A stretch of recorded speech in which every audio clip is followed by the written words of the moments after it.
हसन भाई ए जरा बैट ना सेट पे आप है जी जी इसने कितने पैसे ने इसके सर जी पैसे ने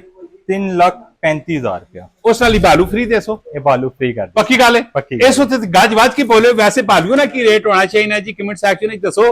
35,000 3,35,000 रुपए ने सेट है ते बालू नाल तो सब फ्री मिलसी इक्के दा मटेरियल यूज होया पे सर इसने उत्ते मटेरियल जड़ा यूज होया ब्रोकले फैब्रिक है टर्किश फैब्रिक है ने ठीक है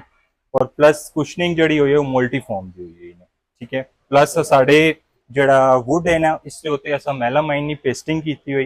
ठीक है 5 ईयर नी इसकी वारंटी ने और लाइफ टाइम सर्विस फ्री दे रहे हैं। अच्छा एग्जैक्ट तो सनी लोकेशन की अगर कोई विजिट करना चाहे वो मैं दसो लोकेशन तो सन की सर असानी लोकेशन है main GT road Wah cantt Italian mall pizza base और कोई फोन होते रब्ता करना चाहे तो कॉन्टैक्ट नंबर है 0310813831 वैसे तो सर कैसा लगा जी बैट और प्राइस कैसे लगे ने कमेंट सेक्शन में लाजमी दसियो।